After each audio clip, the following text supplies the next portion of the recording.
Yen besuk Maryang eman yen wonten grahana ning sasi srengenge kembar leliw. Terus nih. Lintang alit gumlaring siti.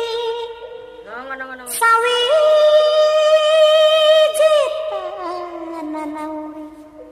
Sawiji tanana urip mung isun karo sampean mati amung kang swarga. Alhamdulillah salatan wassalamu ala rasulillah amma ba'du. Faya ashabul fadail hadaratul mukarramin sahibil bayt Yai Haji Ansori NTT wa akhuhu Yai Mas'ud, Ketua PWI Jawa Timur Musgami, Kesepuhan PWI Jawa Timur Gus Abdul Hamid Mujib, bakal calon wali kota Pasuruan insyaallah jadi. Yai Syarifuddin, Ketua Lembaga Dakwah PWI Pusat, Gus Suheri, wong bodoh pinter Laskar Jawa Timur, Yai Syakir dari Bekasi, ini tetangganya Tengku Kori, gayanya kayak Tengku Kori. Para kesepuhan, Ketua PWI Kabupaten Tuban, Ketua Laskar atau Panglima Laskar Kabupaten Tuban, para yai, para alim, para ulama. Hari ini sangat berbahagia saya dapat hadir di Pondok Pesantren Tarbiyatul Thullab panjenenganipun Kiai Ansori dalam rangka menyaksikan pelantikan PWI Kabupaten Tuban, perjuangan Wali Songo Laskar Sabilillah. Jangan kita berjuang ingin semua orang ikut berjuang bersama kita.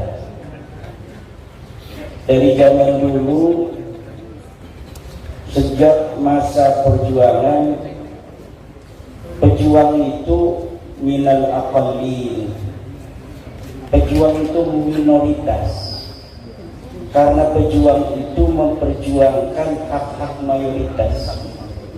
Tidak semua orang diberikan rasa syaja'ah bil qalbi. Ada orang yang dititipi oleh Allah di dalam hatinya syaja'ah.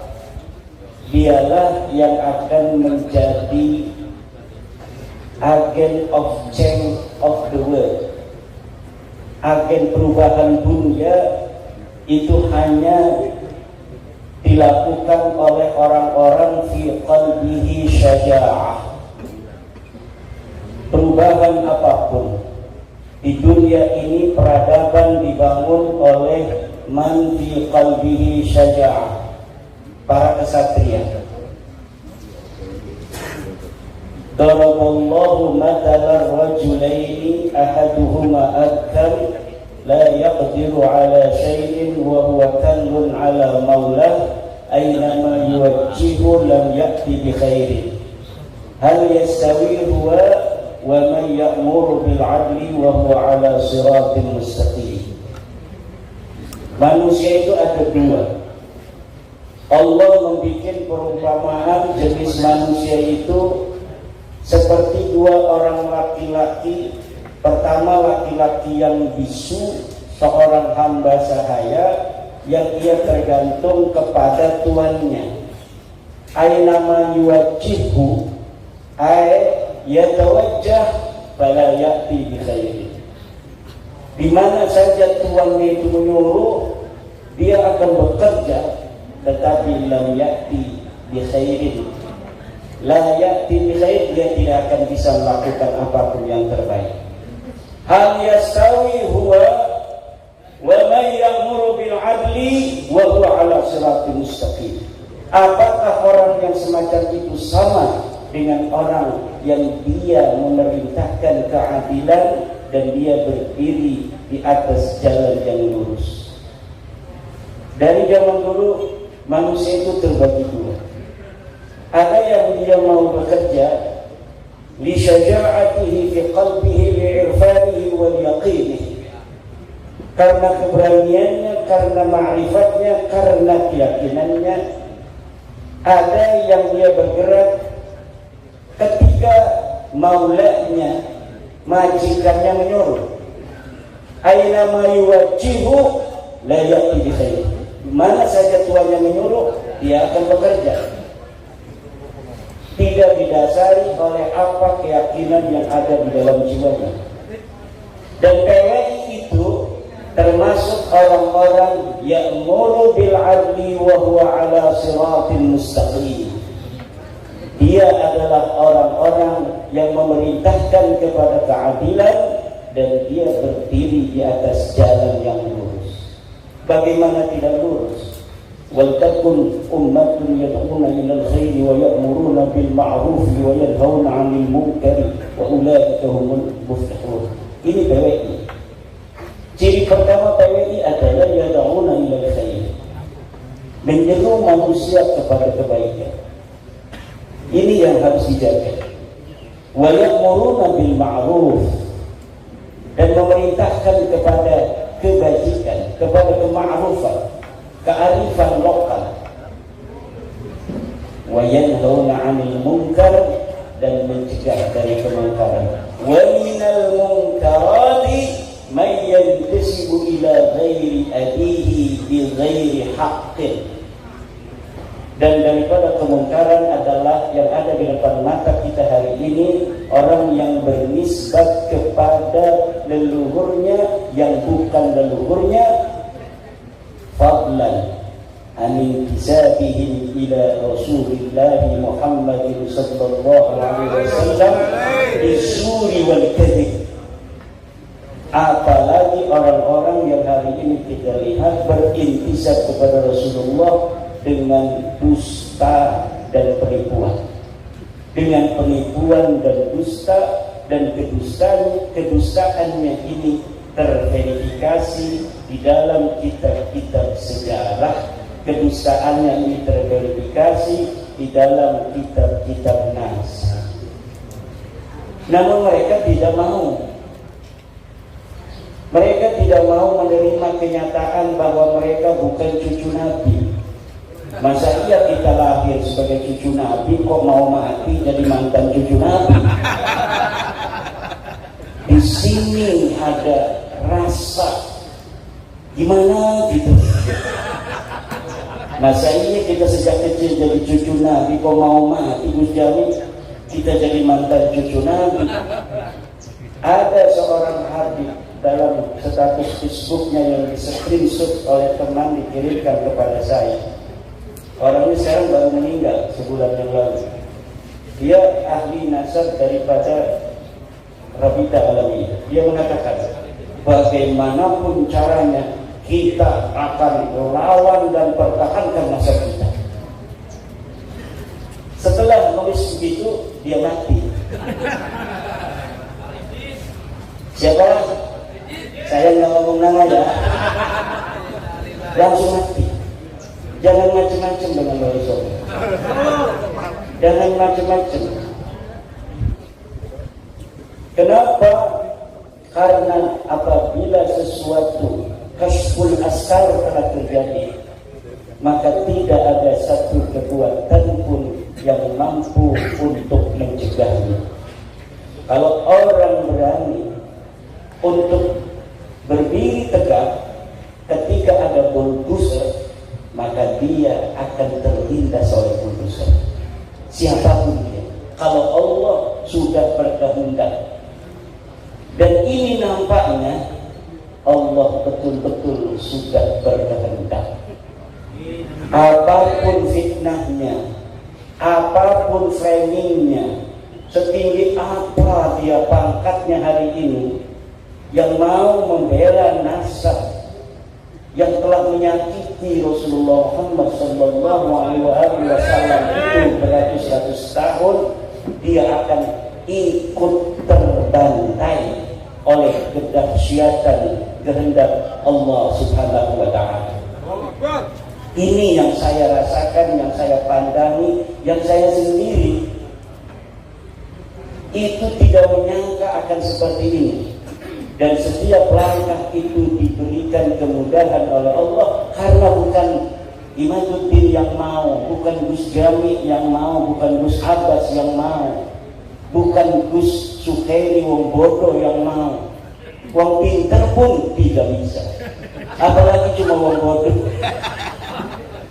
Tapi ini nampaknya memang betul-betul kehendak Allah Subhanahu wa Ta'ala. Tidak ada jalan lain. Terima saja, ente bukan cucu Nabi.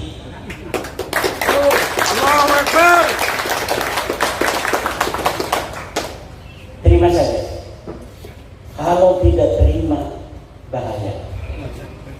Bahaya. Secara ilmu nasab sudah terbukti. Mereka menisbatkan diri kepada Ahmad bin Isa yang ada di abad ketiga, keempat. Menurut versinya mereka keempat. Menurut versi saya sebenarnya beliau hidup di abad ketiga.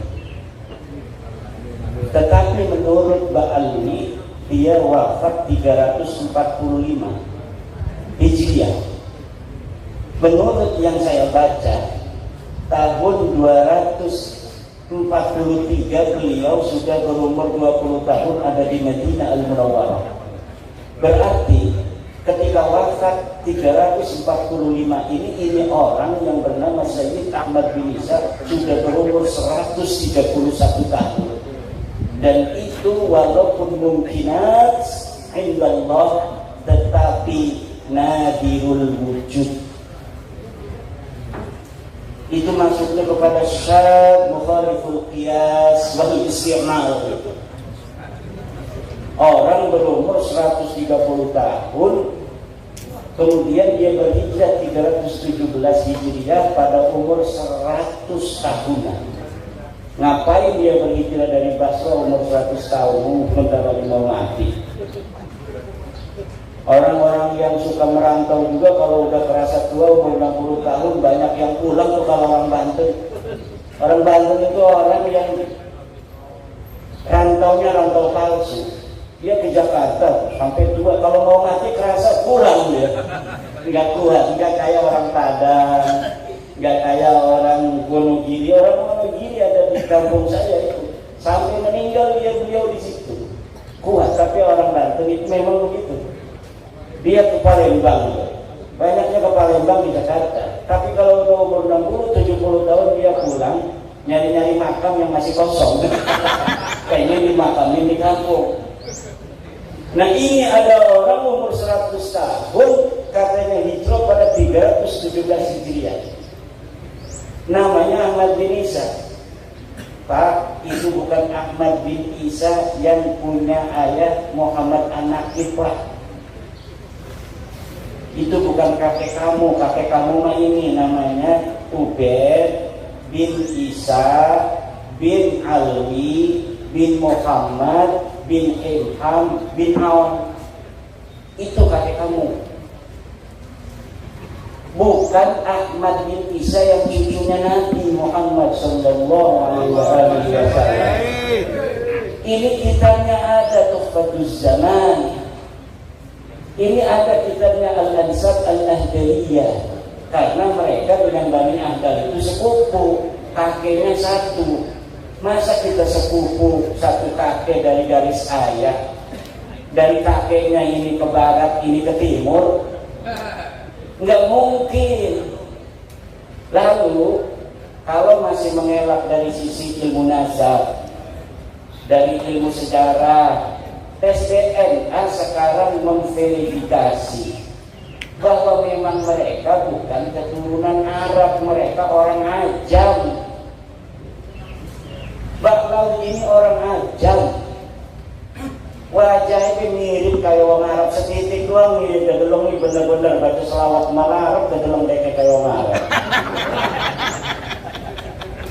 Bukan, mereka bukan orang Arab dan mereka bukan keturunan dari baginda kita Nabi Muhammad sallallahu alaihi wasallam.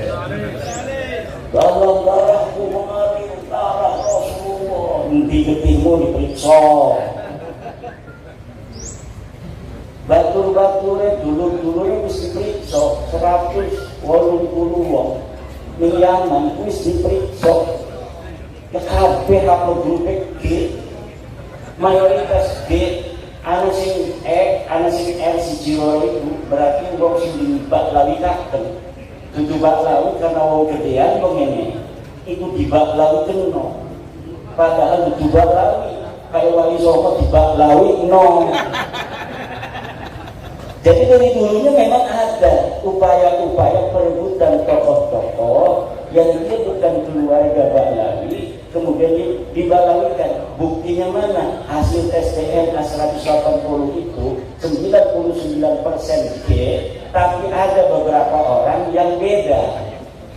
Nggak mungkin orang yang satu kakek katanya dari sama-sama kakeknya Ubed, garis lurus laki-laki, tiba-tiba anak cucunya bedo-bedo. Orang bakal. Saya tanya kepada Dr. Sugeng Sudiarto dari Badan Riset dan Inovasi Nasional, bagaimana ini kemungkinan mereka cucu Nabi? Kata Dr. Sugeng, mustahil. Mustahil ini akidah itu apa artinya? Mual bakal. Orang ta'aluk lil mungkinan orang. Mustahil sesuatu yang tidak mungkin terjadi. Seperti Allah itu ada dua, itu hukumnya mustahil.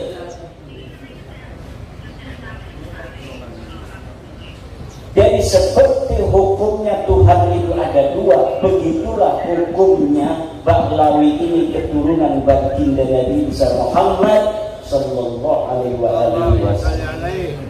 Jadi siapa wae wong sing masih ngebela, iki kita wedi bukan manjingan nih wong sing manju di Rasulullah sallallahu alaihi wasallam. Walladzina yuduna Rasulullah lahum adzabun alim. Al-Qur'an sing ngomong, walladzina yuduna Rasulullah lahum adzabun alim. Dan orang-orang yang menyakiti Rasulullah, mereka akan mendapatkan siksa yang memedihkan. Alimun bermakna mulimun, siksa yang memedihkan. Bagaimana kalau mereka Rumel Abbas, Romli Al-Idrus atau Idrus Romli, pembela-pembela Bahlawi itu nanti ketemu Rasulullah Muhammad SAW. Betapa malunya mereka nanti ketemu Rasulullah Muhammad SAW dalam keadaan mereka membela orang-orang yang mencangkok nasab Rasulullah Muhammad SAW, mengaku keturunannya, namun mereka bukan keturunannya. Oke lah, dulu-dulu mereka tidak tahu hukumnya itu laisa alaikum harajun fima akhtatum bih wa laisa alaikum junahun fima akhtatum bih. Kalian tidak berdosa terhadap kesalahan menyebut daripada keturunan itu di masa-masa yang lalu karena kamu tidak tahu. Walakin ma ta'ammadat qulubukum, tetapi yang berdosa itu sudah tahu tapi sengaja tidak mau menerima. Kita sudah kasih tahu kan? Sayang, sini sayang. Beb, sini beb. Itu Nabi, ya saya itu Nabi, saya bin Ubed bin Ahmad bin Isa. Sayang, ini Ubed bukan anaknya Ahmad. Kakek saya ngomong begitu, Yahudi pesek. Jangan Yahudi pesek. Sabar, jangan marah. Sabar. Ini kitabnya nih, Tahdhibul Ansar. Gak ada bapak kamu itu Ubed namanya anak Ahmad bin Isa. Ini kitab abad kelima nih, namanya Tahdhibul Ansar karya Al-Ubaidi. Ini kitab Al-Masdi karya Al-Umari. Ini sebut, jadi bapak kamu itu ada enggak? Ini tidak ada itu berarti bukan berarti tidak ada, tidak ditemukan berarti tidak ada. Kalau di kitab ini tidak ada, di kitab lain bisa jadi ada. Mana kitab lainnya? Nggak ada. Kalau kitab lainnya ada, kalau mau gimana? Kita cari lagi kemana-mana nggak bakal ada. Karena memang tidak ada. Bagaimana sesuatu yang tidak ada dia adakan? Namanya itu nasab jadi-jadian. Betul apa enggak ya Isa?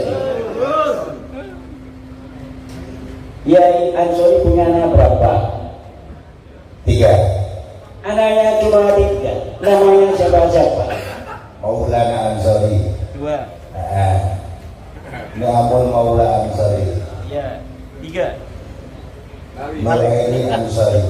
Nah, mulai ini catat.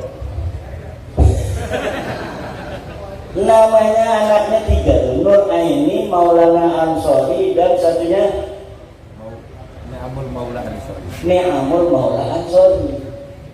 Kan udah 3 tuh. Catat tuh kan, 3 misalnya. Lalu 100 tahun lagi, karena ini orang besar, cucu daripada Joko Pinggir, lalu ada yang ngomong anaknya 4 tambah Samlawi. Samlawinya Habib Lutfi. Sedang beliau ini bikin apa namanya catatan pribadi. Ada kitab Taqihul Qaul dicatat anak saya 3. Ini kan bukti sejaman. Ada lagi buku harian catat anak saya 3. Anak pertama lahir tahun sekian, anak kedua tahun sekian, anak ketiga tahun sekian. Ya anaknya cuma itu aja. Maulana Ansori, Nur Aini sama satunya itu. Nggak ada Samlawi. Kata yang ngaku-ngaku keturunan dari Kiai Ansori itu ada, tapi tidak dicatat. Dalilnya dalam qaidah ada adamul wujdan la yadullu ala adamil wujud. Apa katanya? Adamul wujdan la yadullu ala adamil wujud.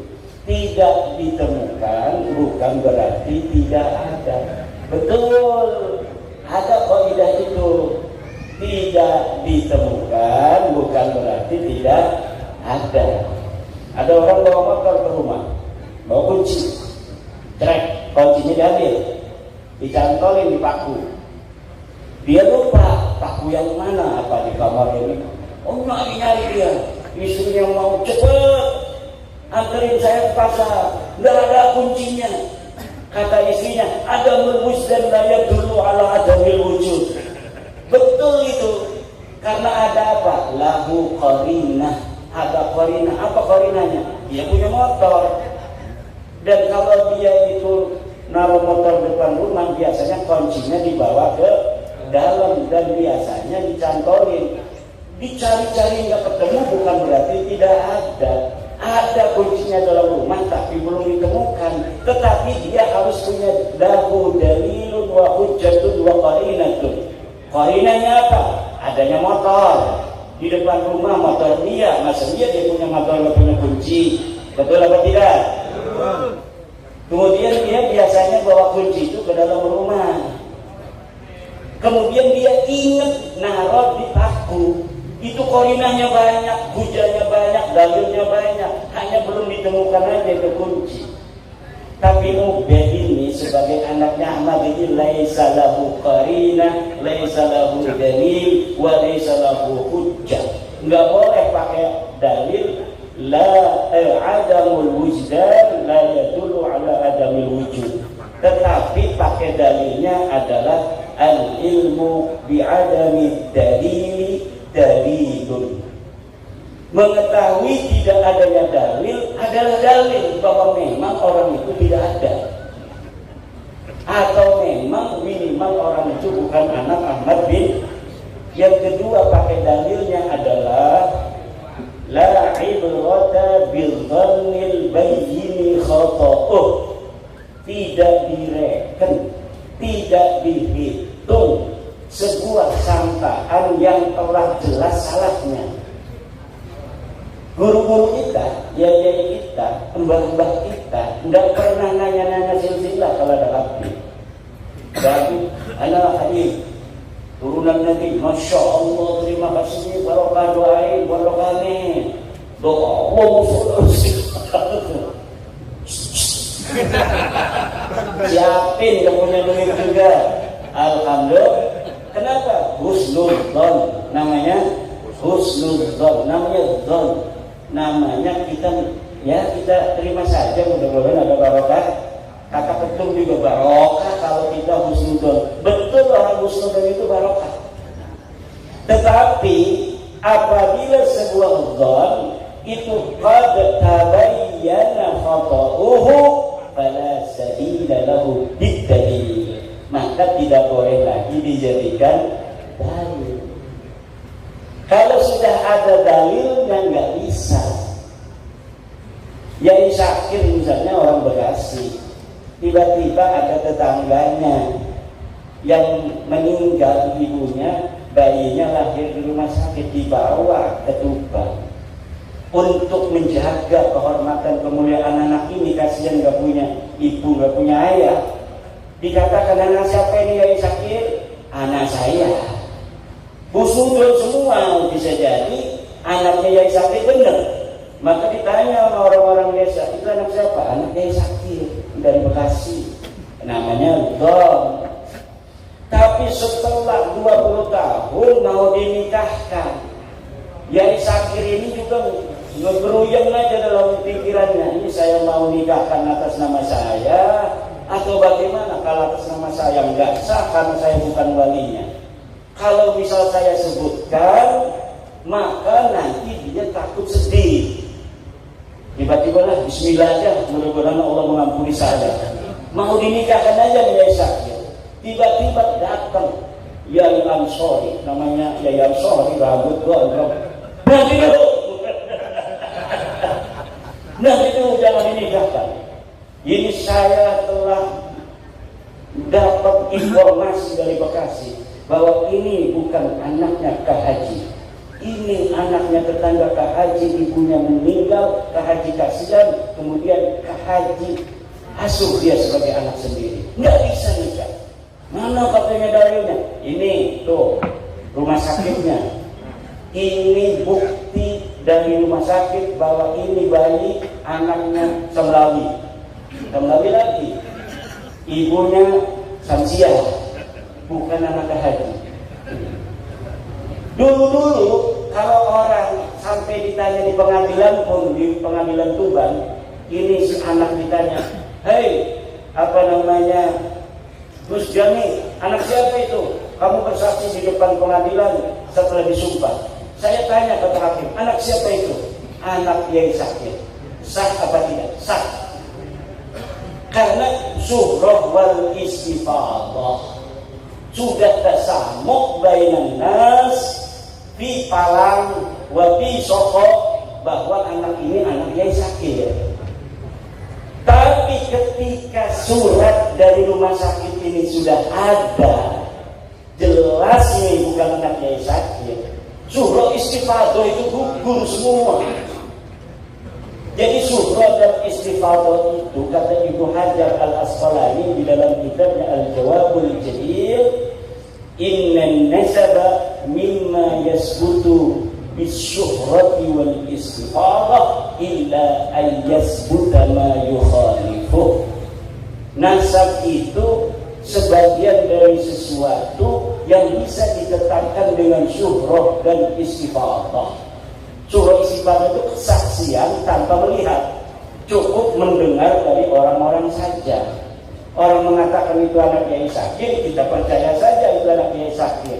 Kalau ditanya oleh hakim anak siapa, kita tidak dianggap berdosa, tidak dianggap berbohong kalau mengatakan anak itu anak Yai Syakir, karena sudah syuhrah dan istifadah. Dulu sebelum ada penelitian nasab Ba'lawi, orang yang mengatakan Ba'lawi turunan Nabi itu tidak berdosa. Kenapa? Sudah syuhrah wal istifadah. Tapi ketika surat lahirnya ada bahwa Ubed ini leluhur mereka bukan turunan Ahmad, ya tidak boleh. Kan kitabnya sekarang baru ditemukan. Kitab-kitabnya ini banyak, itu sekarang baru ada di Indonesia. Dulu Mbah Hasyim Asy'ari itu nggak mau baca-baca nasab-nasab ngatosin hati. Saya aja ini kerasa hatinya apes 2 tahun bikin nasab. Biasanya bacanya hikam. Baca Quran baru setengah ayat udah menangis, sekarang 10 ayat baru kerasa. Kenapa? Apes bagi kita nasab dia. Nasab dia duduk, tapi kewajiban. La yajuzu lil alimi kitmanu ilmihi fi hadzal bab. Tidak boleh bagi orang alim untuk menyembunyikan, haram hukumnya. Kalau misalnya Yai Ansori tadi tahu si perempuan itu bukan anaknya Yai Sakir, mau dikawinkan saja oleh Yai Sakir, hukumnya haram. Karena nanti akan berzina seumur-umur. Gak hitung. Anaknya tidak sah dinikahkan oleh bukan ayahnya kok. Ayah angkat tidak sah menikahkan, tapi Yai Sakir menikahkan dan bukan anaknya. Anaknya mengira bahwa dia itu sudah sah nikahnya, padahal indallahi la yasihhu, indah Syekh Sakir sendiri la yasihhu, indah Ki Ansori juga la yasihhu. Nah ini, nah kita sekarang kasihan sama mereka. Wes aja marah-marah tuh. Sila butuh-butuhnya Nabi, wong yang bisa butuh-butuhnya Nabi jadi bupati. Di Abdul Hamid, Mujib, Nyawang, wali kota, orang ngandel-ngandel nasab. Jokowi, raja kita, raja besar. Ini raja besar, Jokowi jangan macam-macam. Raja besar mengalahkan Raden Wijaya, apalagi tapi Nambi. Apa yang Tuhan? Orang Galawe itu masih leluhur saya. Saya masih punya sebelah Ronggolawe, Lembu Peteng, macam-macam, anak keboan Abrang segala macam. Itu ada. Orang-orang dulu itu rajin mencatat silsilah. Ada juga yang tidak sama sekali mau. Kebetulan ada orang yang rajin nyatet dari ponak-ponakan sepupu-sepupu. Ya akhirnya kita tahu bahwa ada gerobokan dicopot harus segala. Saya ini masih turunan bidadari Pak. Nawang mulai copot arogan ada di gerobokan. Nah itu tidaklah ada artinya sebuah don apabila sudah ada bukti. Tidak bisa. Ada lagi yang bilang jangan fitnah. Ubaidillah imam, ada Ubaidillah imam apa, orang nggak ada namanya di dalam sejarah.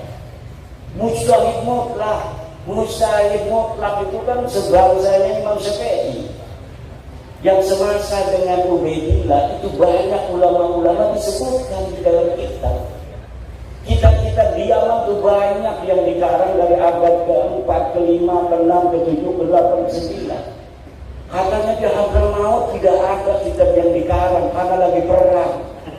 Nggak sempat yang namanya itu nulis-nulis nasab. Ada Mbak Yai. Ada. Ini kitabnya nih. Ini kitab Yaman, namanya kitab Tabaqat Fuqaha Yaman. Ada kelima karena Ibnu Samrah. Ini kitab Asy-Syajarah Al-Mubarakah menerangkan tentang Ahmad bin Isa. Anaknya 3, Muhammad, Ali, Husain. Tidak ada namanya Ubaid. Wa yu'abbiru bil jumlatil ismiyyati. Hada 'inda an-nasabil yadullu 'ala al-hasr.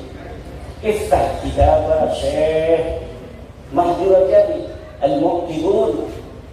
Qala fi al-Muqtibun idza 'abbara an-nasabuna bil jumlatil ismiyyati hada yadullu 'ala al-hasr. Kalau seorang ahli nasab di dalam kitabnya menggunakan jumlatul ismiyah, fa'aqibuhu min salasati banin, itu kan jumlatul ismiyah itu ada hadayatulu alal asri, di mana anna auladahu munhasiratun fi salasati banin la ghairu, tidak ada yang lain. Tidak bisa dalam nahu jumlah ismiyah itu tidak bermakna hasr ya, itu dalam nahu. Tetapi likulli fannin mustalahatun, likulli fannin mustalahatun. Setiap fan ada mustalahnya. Setiap kan ada istilahnya. Katanya tidak konsisten ini di dalam kitab As-Syajarah Mubarakah. Di dalam kitab sebelumnya anaknya 4, tapi dalam Syajarah Mubarakah ini menggunakan 3. Kitab abad berapa itu yang anaknya 4? Itu menggunakan jumlah istrinya anaknya 4, katanya kitab abad ke-5. Tapi kenapa di kitab abad ke-6 anaknya 3? Saya bisa jawab itu. Pada saat itu anaknya 4. Tetapi ahli nasab itu punya kaidah yang ditulis itu hanya yang berketurunan. Di abad ke-6 itu yang tersisa dari keturunan orang-orang itu ada 3. Yang tidak berketurunan itu tidak ditulis.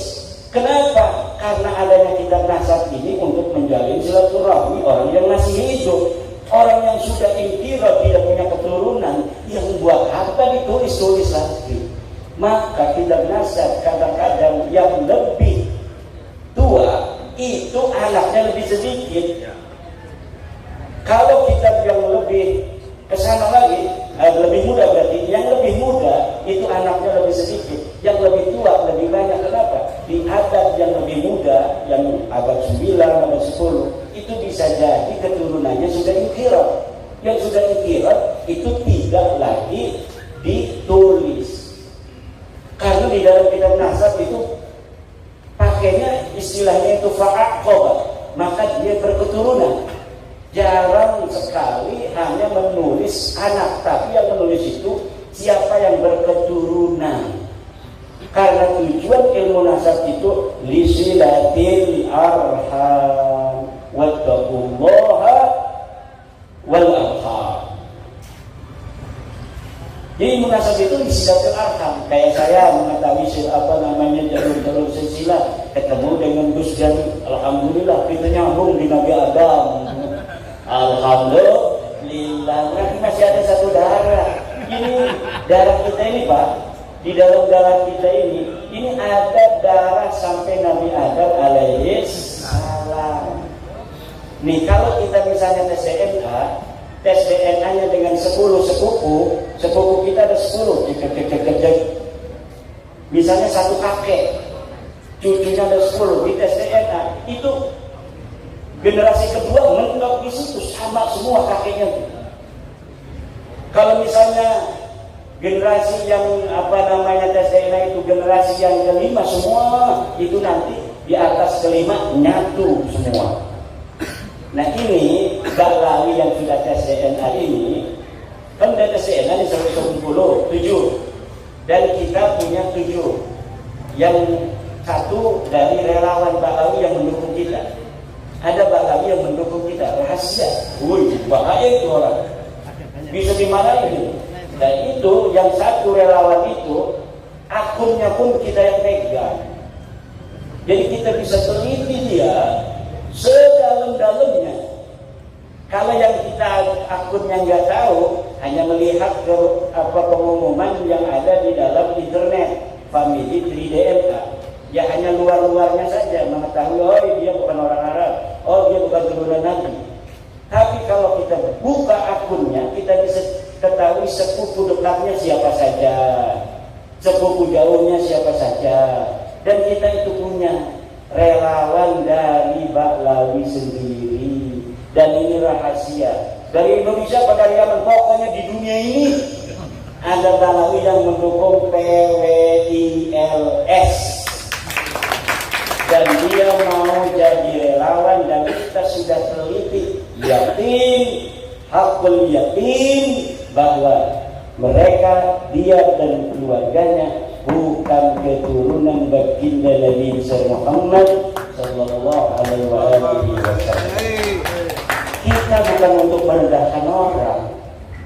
Kita hanya mau beritahu, ente salah. Ini sebenarnya nih ente bukan orang Arab, ya maaf ya. Ente bukan turunan Nabi, ya maaf ya. Tapi ente tetap saudara kita.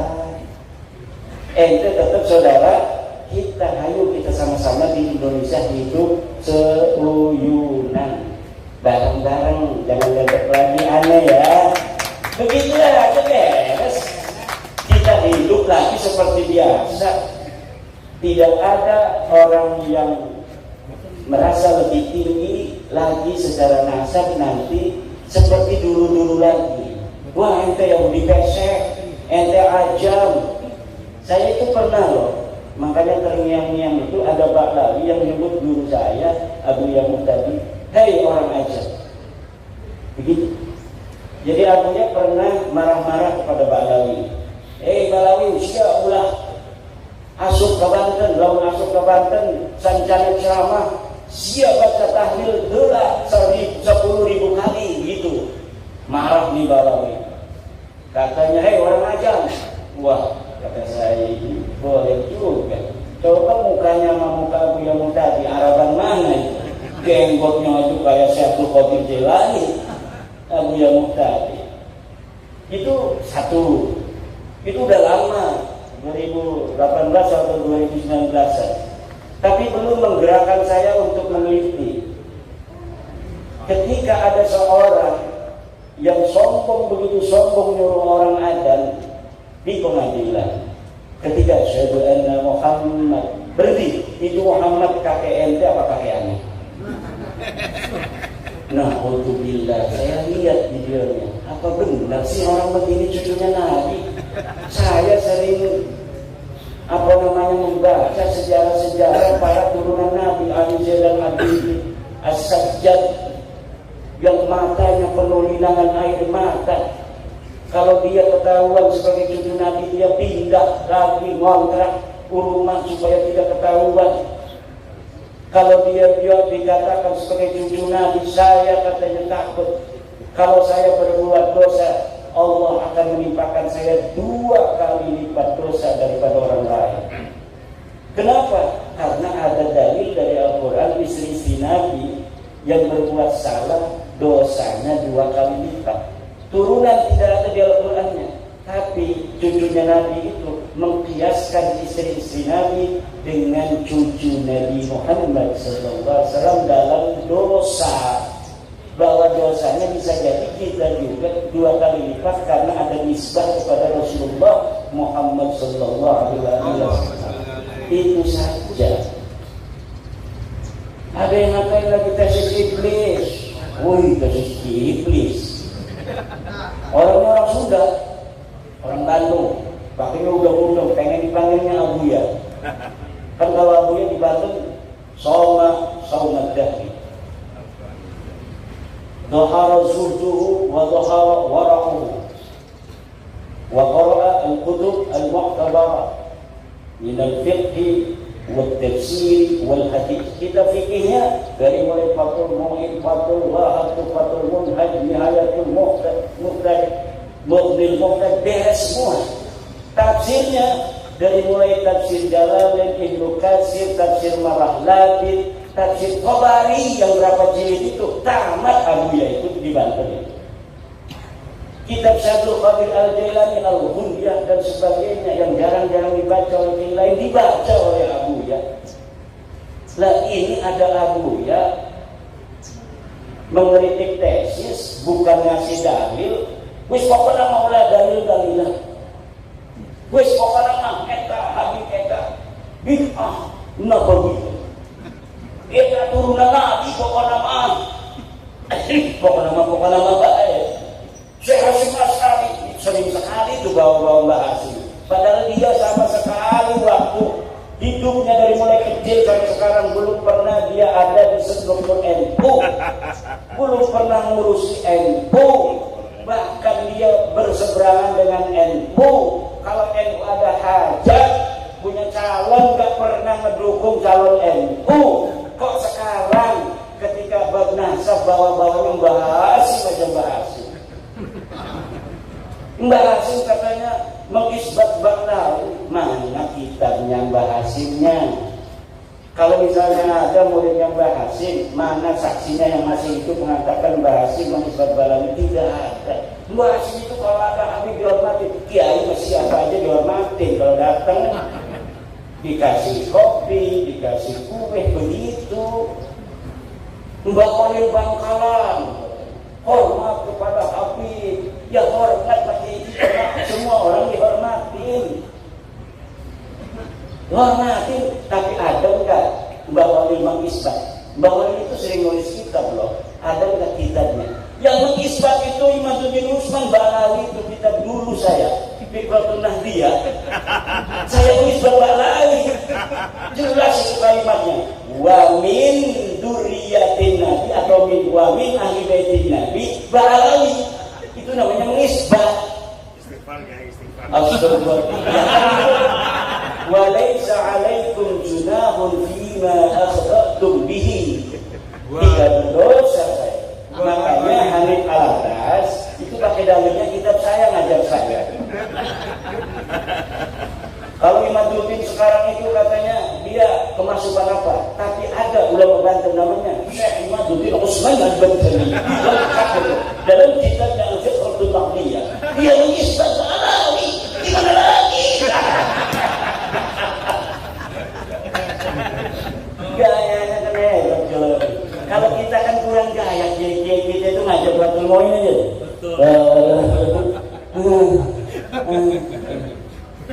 Dengan video ya kan, tidak meyakinkan. Padahal mah yudhiru tawakal, yudhiru atau kiai kita itu tidak meyakinkan kalau dibandingkan dengan ada orang-orang begitu. Kalau dulu nggak ada orang begitu ya karena semua begitu beres. Tapi karena sekarang ada saingannya tidak fair. Framing segala macam macam-macam lah gayanya. Akhirnya kayak kita yang betul-betul alim, tafahum fiddin, tafaqquh fiddin, itu kelihatan tidak alim. Cuma kalau orang yang tidak punya hebat, sudah, Allah, dia itu haram,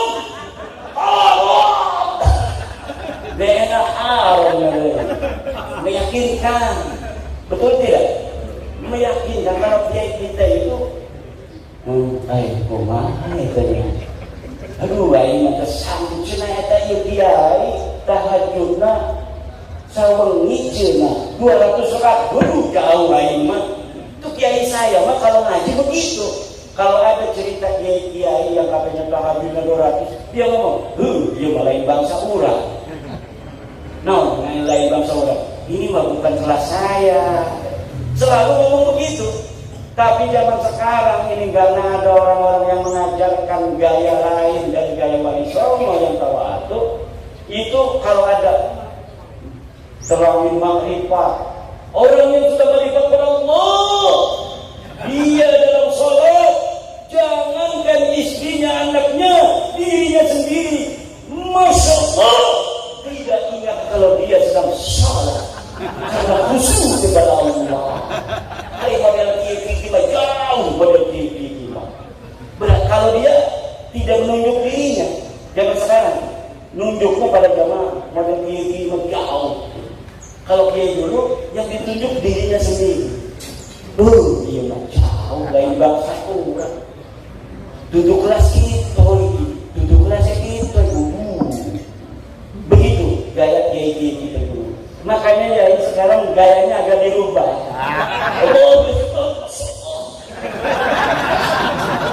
Coba tadi lihat anak-anak kita lagi marhaban.